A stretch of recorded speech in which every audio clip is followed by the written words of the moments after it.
छोटे छोटे क्वेश्चन इसमें ज्यादा आएंगे ना, मतलब फुल फॉर्म ये सब छोटे छोटे क्वेश्चन ज्यादा आएंगे। व्यवसाय का चलो स्टार्ट करते हैं। कल उस दिन लास्ट छूटा था हम लोग का थोड़ा सा कौन सा वाला टॉपिक, एक प्राइवेट कंपनी का पब्लिक कंपनी कब होता है, कब माना जाता है, कब प्राइवेट कंपनी किस में कन्वर्ट होता है, पब्लिक में। ठीक है, तो इसका क्या प्रोसेस होगा, क्यों एक प्राइवेट कंपनी पब्लिक कंपनी में कन्वर्ट होगा।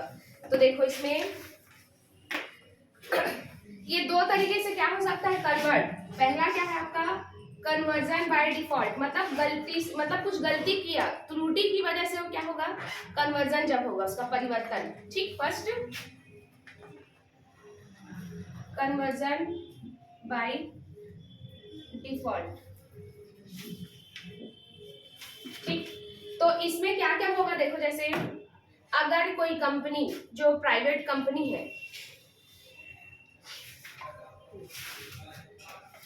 इसमें कन्वर्जन बाय डिफॉल्ट मतलब क्या होगा कि जब कोई कंपनी कोई गलती करे तभी बस उसका किसमें होगा प्राइवेट कंपनी से पब्लिक कंपनी में उसका कन्वर्जन होगा। तो पहला पॉइंट इसमें क्या है कि ट्रांसफर ऑफ द शेयर, क्योंकि जो एक पब्लिक कंपनी होता है वो बस क्या कर सकता है अपने अंशों का हस्तांतरण कर सकता है, लेकिन प्राइवेट कर सकता है क्या, नहीं।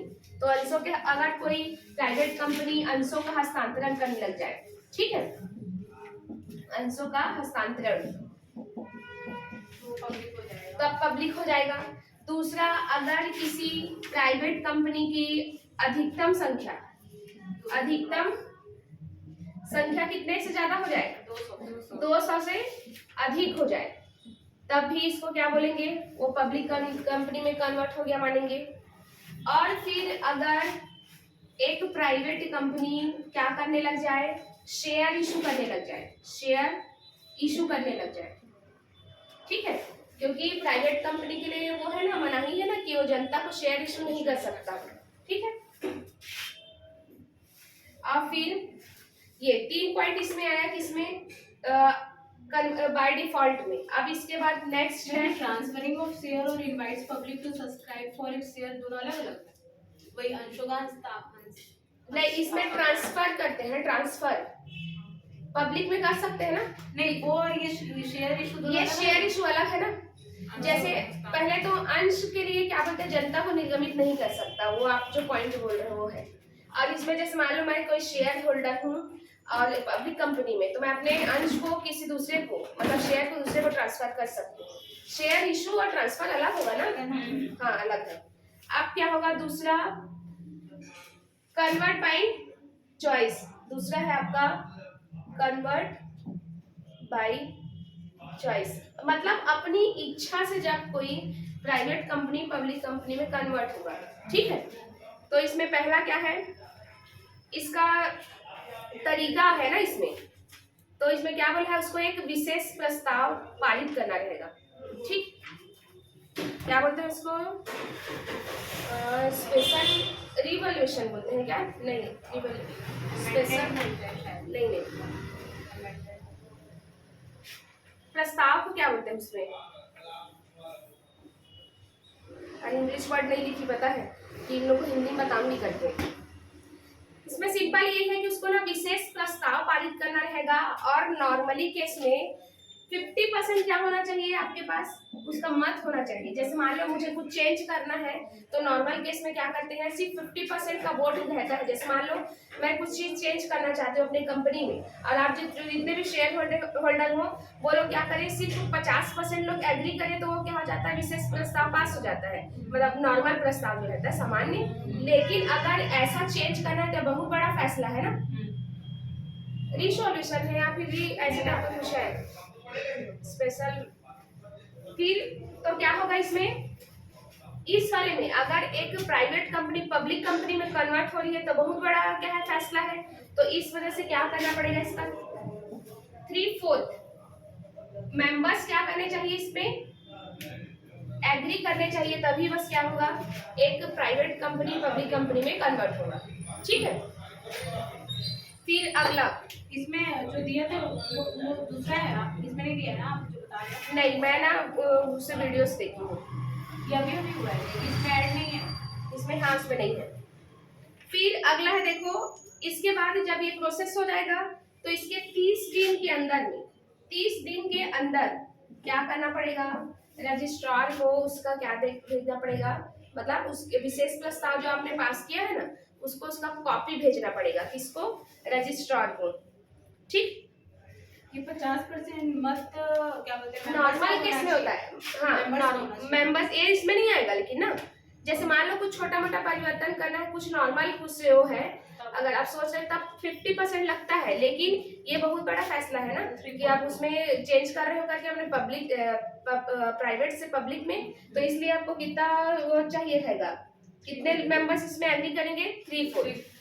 ठीक है, 30 दिन के अंदर वाले क्या बोले मैंने? 30 दिन के अंदर क्या करना पड़ेगा, रजिस्ट्रार को इसकी सूचना देनी पड़ेगी।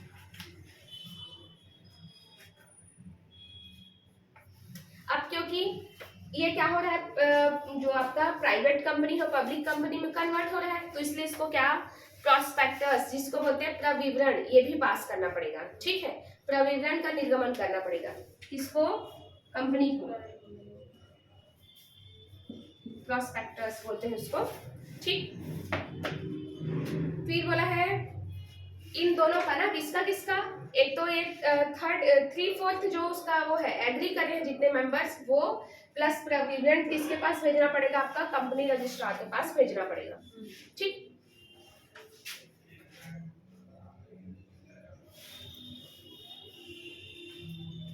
और क्या करना पड़ेगा, इसको अपनी इच्छा से हो रहा है ना, तो इसके न्यूनतम कम से कम कितना रहना चाहिए, कम से कम 7 मेंबर करने पड़ेंगे इसको, तभी हो पाएगा।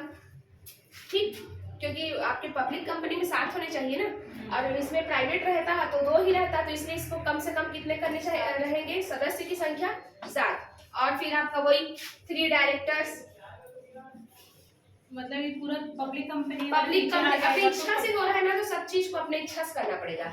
और ये गलती से कर रहा है ना, कि गलती से उसका क्या हो गया, 200 से अधिक हो गया, तब वो पब्लिक में कन्वर्ट हो गया, गलती से उसके वो ट्रांसफर कर दिया अपना शेयर किसी को तब, और ये शेयर इशू करने लग गया, तो ये डिफॉल्ट किया है। ठीक है, गड़बड़ी करने की वजह से इसको पब्लिक कंपनी माना जाएगा, क्योंकि बहुत सारी चीज जो पब्लिक कंपनी होता है ना, हम लोग का बर्डन भी, रूल रेगुलेशन भी ज्यादा होता है हम लोग का। ठीक है, और इन लोग को बहुत सारी चीज में छूट मिलता है प्राइवेट वाले को, तो सब छूट का उसको वो नहीं मिल पाएगा, फायदा नहीं मिल पाएगा। ठीक, और आपका इसका पेडअप कैपिटल कितना रहना चाहिए, फिर 5 लाख पेडअप कैपिटल होना चाहिए। चुपता पूंजी समझ में आ रहा है इधर आप लोग को?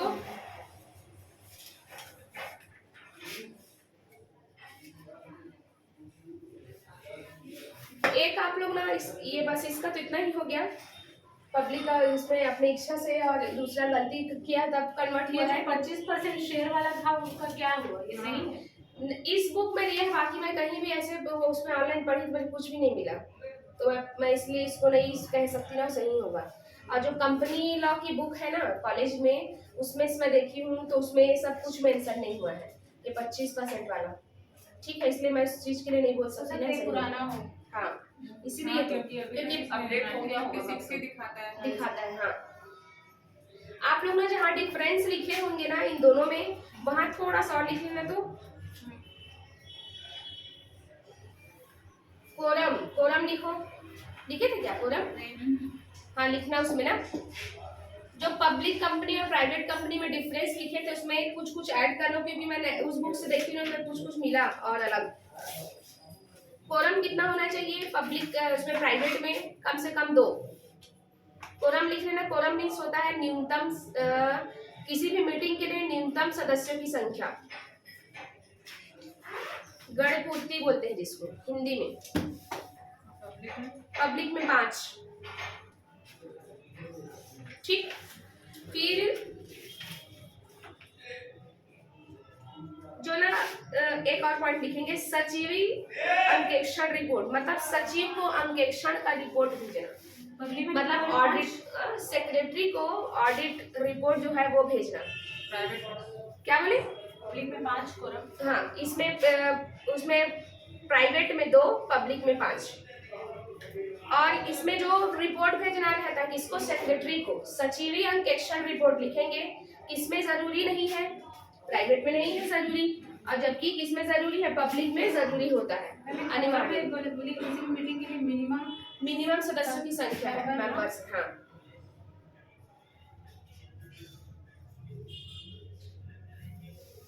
और इसका वो तो लिख लिए हो ना आप लोग। तो परिभाषा किसमें दिया गया है, 268 और 271 है ना। और एक और लिखना इसमें, निदेशक बनने पर प्रतिबंध कैसे होगा, इसको शायद लिखे हो क्या।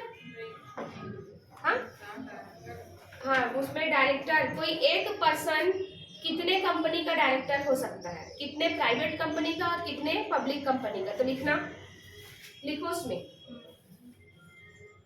आप लोग भी लिख रहे हो कि नहीं, मेरी आवाज आ रही है कि नहीं पता नहीं। हाँ ठीक है, इम्पोर्टेंट है ना, क्योंकि बुक में तो बाकी सब दिया हुआ, इसमें मैं 3-4 बुक्स देखी तब मिला मेरे को ये।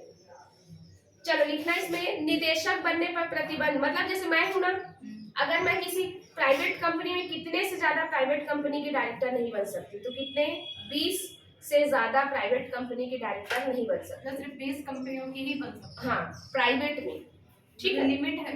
हाँ लिमिट। वैसे ही पब्लिक में सिर्फ 10 पब्लिक कंपनी के डायरेक्टर बन सकती हूँ मैं। कोई एक अकेला बंदा सिर्फ 20 प्राइवेट कंपनियों का क्या बन सकता है, डायरेक्टर, और अगर मैं पब्लिक में देखूं तो सिर्फ 10।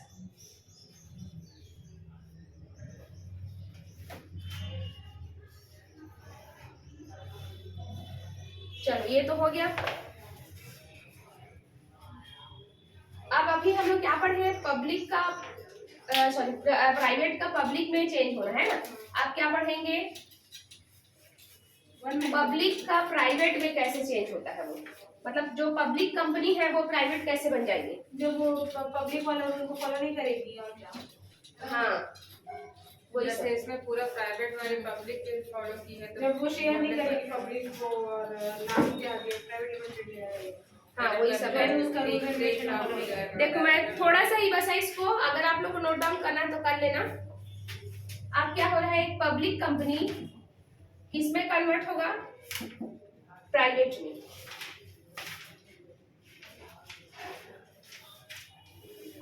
तो ये इसके लिए क्या क्या रिस्ट्रिक्शन हो जाएंगे फिर देखना इसमें। उनको पहले 1 मिनट इसको बता देती हूँ। इसमें कोई गलती तो सब जान रहे हो कि क्या क्या गलती करेगा तो हो जाएगा। अब वो जब चेंज करेगा तब उसको क्या करना है वो देखेंगे, इफेक्ट, कि जब कोई पब्लिक कंपनी प्राइवेट कंपनी में चेंज होगा तो उस टाइम पे क्या क्या इफेक्ट पड़ेगा। अपने चॉइस से, अपने चॉइस से ना, नहीं इसमें कोई चॉइस वगैरह नहीं दिया है, बस उसको क्या क्या रूल्स आगे वो फॉलो करने पड़ेंगे। पहला इसमें लिखना आप लोग, शेयर वारंट नहीं दे सकता वो, लिखना पहले मैं बताती हूँ उसके बाद मीनिंग क्या है उसका। जो ना शेयर वारंट क्या होता है पता है, जो शेयर होल्डर्स होते हैं ना उनको एक सर्टिफिकेट देते हैं कि आप हमारे कंपनी के शेयर होल्डर हैं। तो जब कोई पब्लिक कंपनी प्राइवेट कंपनी में चेंज हो गई तब वो किसी भी शेयर होल्डर्स को क्या नहीं दे पाएगी, शेयर वारंट नहीं दे पाएगी। समझे, शेयर वारंट मीन्स क्या होता है, वो क्या होता है, शेयर होल्डर होने का एक सर्टिफिकेट है। बस लिख लो आप लोग शेयर वारंट। अभी सुन लिए तो सुन लिए, बाद में भूल जाओगे, लिखो।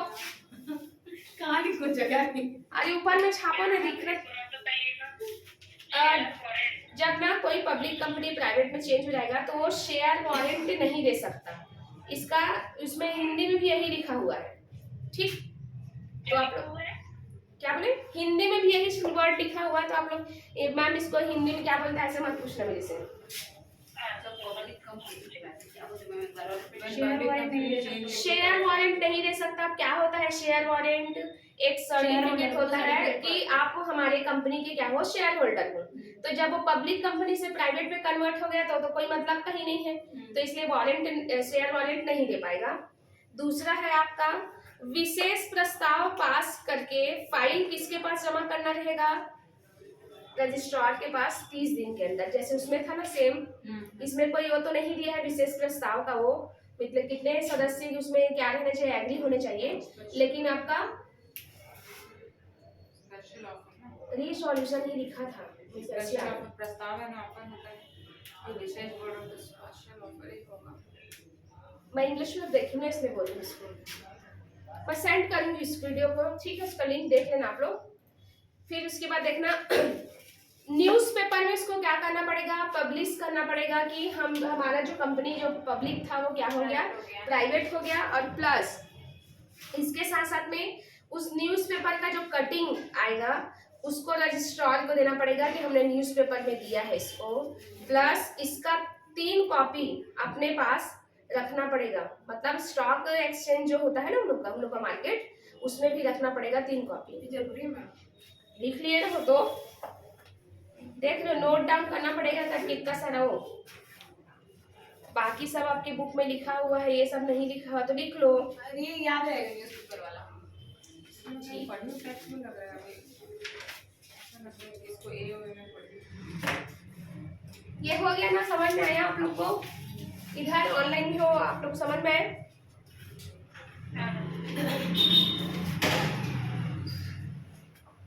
आप लोग को एक व्यक्ति वाली कंपनी बताई थी ना, भेजी ग्रुप में, क्या चीज का भेजी? 1% कंपनी ना, वही ना 1% कंपनी को तो भेजी थी। पढ़े हो आप लोग थोड़ा सा भी? हो गया, मैं भी पढ़ी हूँ। अरे पूछ रही हूँ मैं, पढ़े हो कि नहीं? उस बुक में ना बहुत ज्यादा दिया था, इसमें तब थोड़ा सा दिया है ना, इसलिए बोले।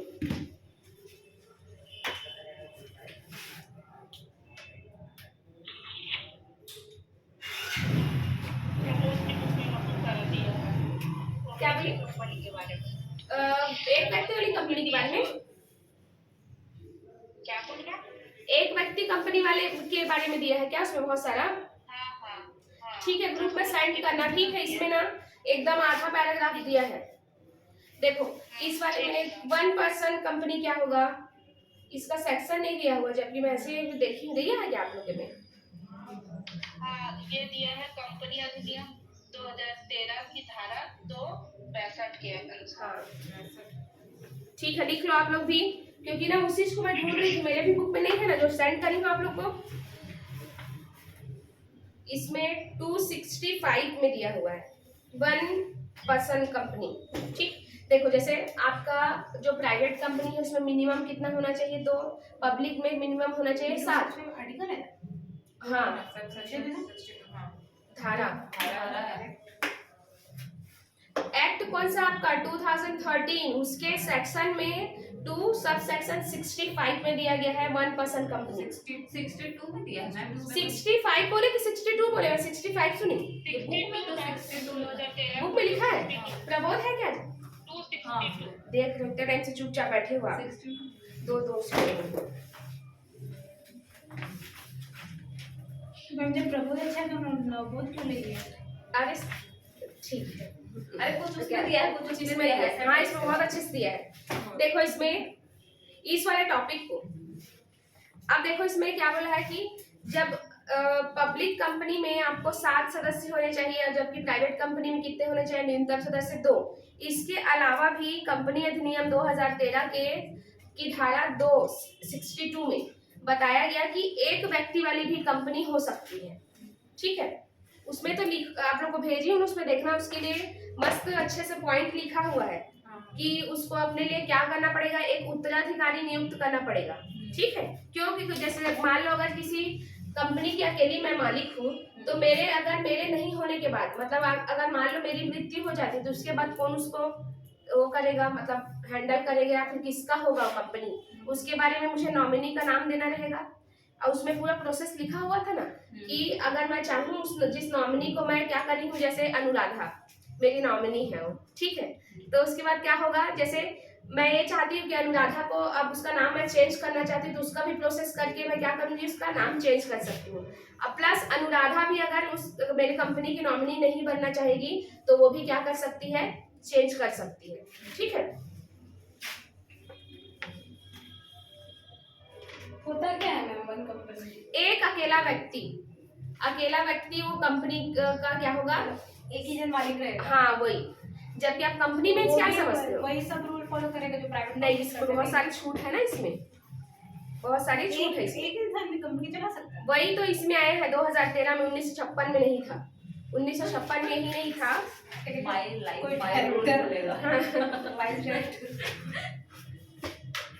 देखो इसमें यही बोला है कि जब हम स्कूल में इसको नहीं पढ़े क्या, वन मैन कंपनी है ना। लेकिन आ गया था ना, तभी तो है बुक में, हाँ, ध्यान नहीं हम दिए लोग होंगे। और अभी वो होगा ना 2013 में आप कब 12th पास किए? 2011 उसको पता है सोल प्रोप्राइटर के हिसाब से हम पढ़े हैं सोल वो प्रोप्राइटर पार्टनरशिप में पढ़े ना, कंपनी में आप पढ़े। कंपनी भी 2011 पास हो गए मैम। हाँ तो इसलिए तो 13 में आए हैं ना, तो इसलिए नहीं पढ़े थे हम, जिस टाइम हमारी बुक में नहीं रहा होगा उस टाइम पे। 2000 कितने में? 11 में। सेम बैच वाले हम लोग। मेरे जस्ट अपोजिट 2011 12वीं और 2009 में 10वीं, मतलब 10 सॉरी हाँ 10वीं मतलब 2009 में पास आउट हुआ, 12वीं में 11। जैसे 12-13 में मेरा 12-13 सेशन पब्लिकली नहीं बताना है। कर ली हो रही है जान। चलो देखो इसमें क्या होता है कि इसकी विशेषता क्या क्या होंगी कि केवल एक व्यक्ति का होना ही जरूरी है इसमें, ठीक है। सभी काम को कौन देखेगा, सब चीज पूरा व्यवसाय का नियंत्रण कौन करेगा, यहाँ पर कोई अकेला व्यक्ति, ठीक। फिर उसके बाद निजी कंपनी जैसी स्थिति, इसका भी जो भी इसके छूट वगैरह मिलते हैं ना, वो एक प्राइवेट कंपनी को जो छूट मिलते हैं वही सब इसको भी छूट मिलता है, ठीक है। क्योंकि उसमें क्या होता है मिनिमम 2 हो सकते हैं ना, तो 2 व्यक्ति वाला भी कंपनी होता है, तो एक है तो वो भी सेम उसी टाइप का ही किसके प्राइवेट कंपनी टाइप ही कंसिडर इसको किया जाता है। बस इसमें क्या करना रहता है आपको, नामांकित व्यक्ति की नियुक्ति करना रहता है कि आप नॉमिनी क्या करोगे इसमें चूज करोगे, और उसके बाद उसका नियुक्ति, फिर जो आपका इसमें क्या बोला है ओपीसी मतलब 1% जो कंपनी होगा, अगर इसकी क्या हो जाती है मृत्यु हो जाती है या फिर वो असमर्थ हो जाता है, तो ये जो नामांकित व्यक्ति होता है ना, नॉमिनी होता है, वो क्या करता है मुख्य सदस्य बन जाता है, ठीक। और इसमें क्या करना रहेगा कि जो नॉमिनी है और जो मैं आप नॉमिनेट करी हूँ, जैसे उसको नॉमिनेट करी थी तो हम दोनों का सिग्नेचर होके किसके पास जाएगा, रजिस्ट्रार के पास जाएगा, ठीक। फिर संयुक्त होल्डर, यहाँ पर संयुक्त होल्डर ये बोल रहा है कि जो आपका 1% कंपनी होता है, सभी अंश एक ही व्यक्ति के पास होते हैं, लेकिन यदि 2 व्यक्ति कंपनी के साथ अंशों के संयुक्त होल्डर बनना चाहे तो ऐसा भी संभव है। संयुक्त होल्डर मीन्स क्या होगा, ज्वाइंट होल्डर, है ना, 2 लोग मिलकर भी उसको क्या कर सकते हैं, ले सकते हैं उसके, ठीक। लेकिन वो 1% ही गिना जाएगा उसको ना। फिर सीमित दायित्व, ये तो होगा ही सीमित दायित्व, इसमें कंपनी में तो सीमित दायित्व ही होता है, ठीक है। असीमित किसमें होता है, और बाकी सब व्यापार में सब में असीमित होता है, कंपनी में बस सीमित होता है, ठीक। और नाम के साथ विशेष शब्द क्या लिखना पड़ेगा आपको, कोष्टक में 1% कंपनी लिखना जरूरी है, जैसे इसमें प्राइवेट लिमिटेड और पब्लिक में सिर्फ लिमिटेड, और इसमें क्या लिखना रहेगा 1% कंपनी लिखना जरूरी है। फिर संचालकों की संख्या कितनी होगी, इसमें अगर हाँ मुख्य रूप से जो मेन व्यक्ति होता है ना, मुख्य सदस्य, जैसे मैं थी 1% कंपनी तो वही संचालक होंगी, लेकिन अगर मेरे को आवश्यकता पड़ा तो संचालकों की कुल संख्या कितनी हो सकती है, 50 तक 15 तक हो सकती है, 15 तक, ठीक है। किसका, डायरेक्टर का, आवश्यकता पड़ने पर। फिर संचालकों की सभा, इसमें संचालकों की क्या लिखा है कि ओपीसी मतलब 1% कंपनी ना, ओपीसी बोलूंगी समझ जाना, 1% कंपनी को वर्ष में 2 बार क्या करना पड़ेगा, संचालकों की सभा बुलानी पड़ेगी, और 2 सभाओं के बीच में कितने का डिफरेंस होना चाहिए, 90 दिन का अंतराल, 90 दिन से ज्यादा अंतराल नहीं होना चाहिए। इसमें कुछ भी नहीं दिया है। हाँ वही तो बोलेंगे, एकदम आधा सा पैराग्राफ दिया है, इसको भेज देना, ठीक है, ग्रुप में। फिर क्या बोला है इसको, हाँ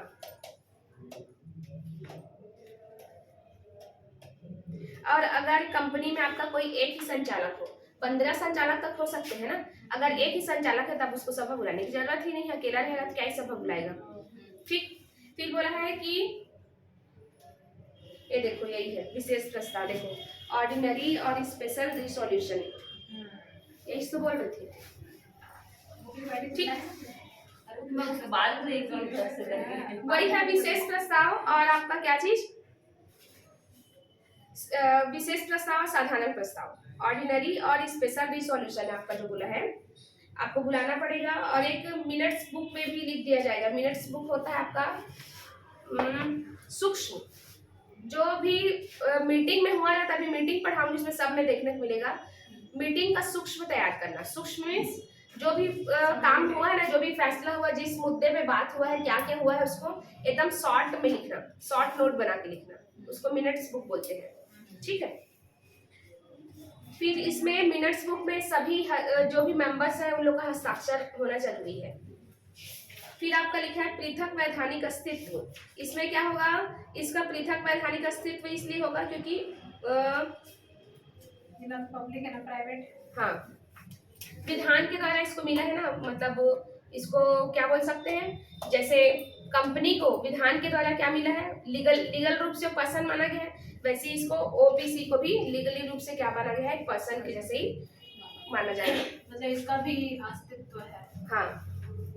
फिर इसमें देखो इसकी स्थापना कैसे कैसे होगी, बहुत सारा दिया है, मस्त दिया है इसमें। अलग नाम निश्चित करना, सब कोई भी ऐसे भी तो कंपनी का नाम रखा जाता तो कभी भी सेम नहीं रखा जाता है ना। दूसरा है नामांकित व्यक्ति की नियुक्ति करना, और ये कहाँ पर होना चाहिए आपका, पहले से मेंशन किस में होना चाहिए आपका, मेमोरेंडम ऑफ एसोसिएशन में। ठीक है। पार्षद सीमा नियम इसका मेंशन होना चाहिए कि हम इसमें क्या रखेंगे, नॉमिनी रखेंगे। ठीक। यहाँ के स्कूलों में ये पढ़ाते हैं कि वो पढ़ाते हैं, वो वाला पढ़ाते हैं। प्रबोध पढ़ाते हैं, नहीं उसको पढ़ाते हैं, तभी तो मैं उस स्कूल लेके आई हूँ मैम। इसको पढ़ाते हैं। यहाँ पे तो पापा को बोले ना, और बुक होगा तो ला देंगे इसको। हाँ बोल देना, अरे बोल दूंगी किसको चाहिए करके। हाँ तो मेरे को बोल देना यार पागल, मंगा बोल रही हूँ मैं, क्या अलग से बोलूँ तुमको? बाकी वहाँ पे हिंदी मीडियम का ही मिलेगा। पापा प्रिंसिपल हमें हिंदी में लाता ना, इंग्लिश में मिलेगा। अब तो इंग्लिश ये यहाँ मिलेगा आत्मा। हाँ मैंने यही हिंदी, पापा की हिंदी मीडियम है ना, तो फ्री में मिलता है क्या, फ्री मिलता है बच्चे को, बुक्स मिलता है ना, मिलता है क्या? बीएड में लाते थे ना पूरा बुक वो तो 10th तक का जानती हूँ, 11th तक मिलता है। तो कई जगह मिलता है, कई जगह में नहीं मिलता। बाकी बचता है तो मिल जाता है। बाकी जैसे कि टीचर्स तो के लिए बस रहता है कि हाँ स्टाफ वाले लोग उससे पढ़ाएंगे, ऐसे टाइप से रहता है कई स्कूलों में। चलो देखो, इसमें नाम के साथ में ओबीसी जोड़ना जरूरी है, मनपसंद कंपनी। ठीक है। समावेलन का प्रमाण पत्र, फिर वो जो आपका जो भी हो जाएगा, जो भी फॉर्मेलिटीज, उसके बाद उसको एक क्या मिलेगा, सर्टिफिकेट मिलेगा, उसके बाद अपना व्यापार स्टार्ट कर सकता है। ठीक है। फिर इसमें लाभ क्या होंगे, देखो इसमें क्योंकि इसमें 1% होता है इसलिए इसका दायित्व क्या होगा, सीमित। दूसरा क्या है, जोखिमपूर्ण एकाकी व्यापार स्वामित्व व्यवसाय का अच्छा विकल्प है। जैसे इसमें क्या होगा, आप एकाकी व्यापार करते हो, मतलब क्या बोलते हैं उसको, हाँ सोल प्रोप्राइटर्स का अगर काम करते हैं उसमें दायित्व क्या होता है आपका, असीमित। जबकि इसमें अगर आप एक पर्सन से ही आप क्या करोगे, व्यवसाय चलाओगे और आपकी कंपनी रहेगी, तो इसमें क्या होगा, आपका दायित्व सीमित होगा, तो इस चीज का छूट मिलेगा। ठीक है। फिर अगला बोला है एकल अंशधारी, क्योंकि ये 1% कंपनी है तो सभी का जितना भी शेयर होगा उसका किसका होगा, अकेले उस बंदे का होगा। ठीक है, जो 1% है उसमें का। फिर उसके बाद एकल संचालक, तो इसमें क्या होगा, सोल डायरेक्टर, मतलब एक अकेला व्यक्ति ही सब चीज को क्या करेगा, डायरेक्ट करेगा, जो भी काम उसको फैसला वगैरह लेना है, लाभ में हानि में चाहे किसी भी चीज का फैसला लेना, उसको किसी दूसरे के ऊपर डिपेंड नहीं रहना पड़ेगा, अपने से करेगा। और ऊपर से अगर मान लो ऐसे एकाकी व्यापार कर रहे हैं, उसमें बहुत सारे क्या रहते हैं, रिस्क वगैरह रहते हैं, इसमें वही रिस्क नहीं है क्योंकि कंपनी है। ठीक है। फिर आपका क्या है, ये गवर्नमेंट से ही रहता होगा, मतलब लीगल है ना। हाँ लीगल है, हाँ मतलब इसको क्या है, अप्रूव किए कि हाँ 1% वाला भी कंपनी हो सकता है। अब इसकी सीमाएं क्या क्या हो सकती है, देखो इसमें अधिक औपचारिकता, इसमें जैसे मान लो कोई अकेला बंदा अगर कोई बिजनेस चलाता है तो उसका खुद का बिजनेस रहता है, कोई भी रूल रेगुलेशन नहीं लगता ना उसको कुछ भी रजिस्ट्रेशन वगैरह कराने की जरूरत पड़ता है क्या, नहीं, लेकिन इसमें करना पड़ेगा क्योंकि कंपनी है। ठीक है। फॉर्मेलिटीज सब चीज कंप्लीट करना पड़ेगा तब हो पाएगा।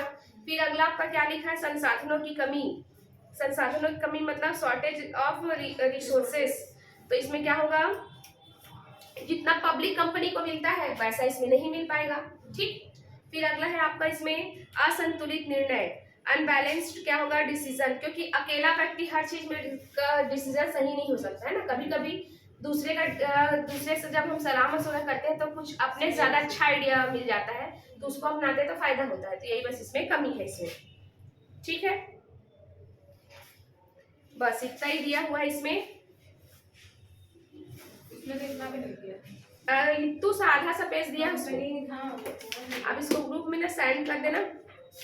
बाकी हम लोग इसमें से अपना और नोट्स बना लेंगे, जिसको भी जो बनाना रहेगा। बिजनेस में ना जब वो मैनेजमेंट करते हैं वही मेरे को अच्छा लगता है, बस प्लानिंग डायरेक्टिंग वो 12th में हाँ याद हो वही गया। अच्छा लगता है बस मेरे को। अच्छे से याद हो गया होगा, तभी बोलूंगी। पूनम गांधी जी बुक से हम लोग पढ़े उसमें हाँ, बहुत अच्छा बहुत दिया, अच्छा आज तक हम लोग नहीं भूले उसको। चलो अब हम लोग थोड़ा सा क्या स्टार्ट करेंगे, अकाउंट्स का। ठीक है, इसमें निष्क्रिय कंपनी जो है ना आपका, निष्क्रिय कंपनी, हाँ इनएक्टिव कंपनी, उसका इसके बारे में कब वो इनएक्टिव कहलाएगा वो सब इम्पोर्टेंट है ना। मैं नेक्स्ट टॉपिक क्या है मैम, गवर्नमेंट कंपनी के बाद इसके बाद निष्क्रिय कंपनी, ठीक है, इसमें तो लिखी है दिया है ना, इसी के बाद 1% कंपनी के बाद नहीं दिया है, एक ये डिफरेंट कंपनी करके दिया। वही तो है निष्क्रिय। ये तो रहा ना तो दिख नहीं दिया है बस। हाँ लेकिन उतना छोटा नहीं पढ़ना, आप बड़ा पढ़ना है, उसका स्टैटिक वाला थोड़ा डाटा वाला पोर्शन है, उसको पढ़ेंगे। ठीक है, और इसके बाद ना एक कंपनी कैसे उसका वो मतलब बनता है, स्टार्टिंग कहाँ से होता है वो पूरा इसमें पढ़ेंगे। अभी तो कंपनी क्या क्या होती है वो पढ़े ना, अभी आपका मेमोरेंडम एसोसिएशन ये सब का भी कुछ ही नहीं बताया आप लोग। मैं बोली तो मैम कि मैं नहीं पढ़ के आई हूँ, नहीं समझ में आया। लो चलो अब क्या स्टार्ट करते हैं हम लोग, पढ़ाओगे तभी अकाउंट्स समझ का। में आएगा।